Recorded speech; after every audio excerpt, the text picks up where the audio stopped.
नमस्कार, खुशामदीद, सत श्री अकाल, आदाब। एक बार फिर से आपका दोस्त रोशन अब्बास आपका स्वागत करता है। नोकिया जीना इसी का नाम है मैं। दोस्तों, हर हफ्ते की तरह एक और शख्सियत, एक और पर्सनैलिटी से आप रूबरू होने वाले हैं, जानेंगे, पहचानेंगे, लेकिन उन्हीं के जरिए से नहीं, उनके कुछ दोस्तों के जरिए से। उनके कुछ परिवार के सदस्य भी यहाँ पर आएंगे और बताएंगे कि इनकी जिंदगी आखिर क्या रही है, इसमें क्या क्या चीजें हैं जो एक साथ हम लोग याद करने वाले हैं। किसको यहाँ बुला रहा हूँ? शायद आप मुझे आज ऐसे ड्रेस होके देख समझ सकते हैं, थोड़ी अलग सी हैं अपने आप में, जो करती हैं वो कुछ अलग सा होता है। लोग जो होते हैं कहते हैं कि लड़कियां ज़्यादातर कभी कभार एक्सपेक्टेशन होता है कि ठीक है स्कूल में पढ़ाकू टाइप होंगी या एथलीट थी। उसके बाद इन्होंने टीवी में कदम रखा, बहुत ही सक्सेसफुल करियर भी रहा है। किसकी बात कर रहा हूं आपको दिखाता हूं।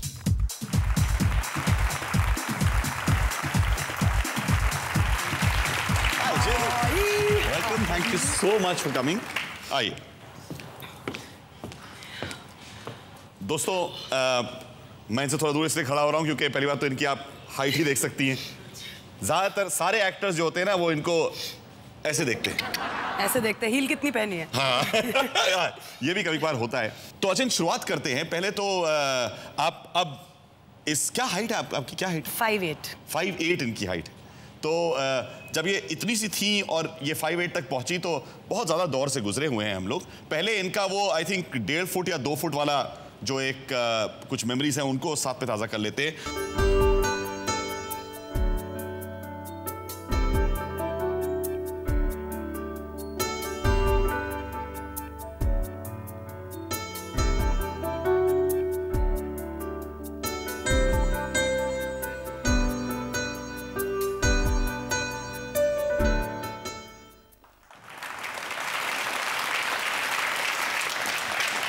एथलीट दिखी मुझे एक तरीके से।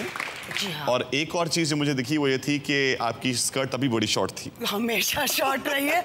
इनफैक्ट मुझे तो याद है जब एक तो बार जब मैंने इनिशियली स्टेडियम जाना शुरू किया था तो I used to wear the short skirts. और एक दिन मैं घर आई वापस तो मेरी मम्मा बहुत सीरियसली बैठी हुई थी एंड शी सेज, बेटा sit. I said why, what happened? She says, एक एल्डरली मैन आए थे और उन्होंने कहा था कि मेरठ ऐसी जगह नहीं है जहाँ लड़कियाँ ऐसे कपड़े पहन सकती हैं, तो मैं थोड़ा कंसर्न हूँ, तो अपनी बेटी को ज़रा प्लीज़ कहिएगा थोड़ा ध्यान से ड्रेसअप हुआ करें। भाई मेरठ में रहती थी और बड़ा लंबा सफ़र है इनका। इनकी माँ ने इनको उस टाइम पर एडवाइस करा था। चलिए, एडवाइस तो हमेशा अच्छी होती है ज़िंदगी में। किसी को यहाँ पर मैं बुलाना चाहता हूँ, आइए प्लीज़।